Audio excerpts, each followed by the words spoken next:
一个人伫咧20-30岁的时阵，应该是当伫发展家己的思想体系的时阵，你煞无用伫咧学波破摩佛，实在是了然啊！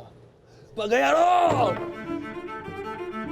In 1947, amidst the turmoil of the 2-2-8 incident, lives intertwine and destinies collide.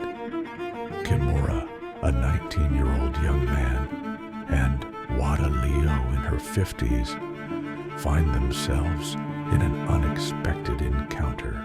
20 years later, Kimura continues his quest, driven by love and memory, despite the relentless march of time.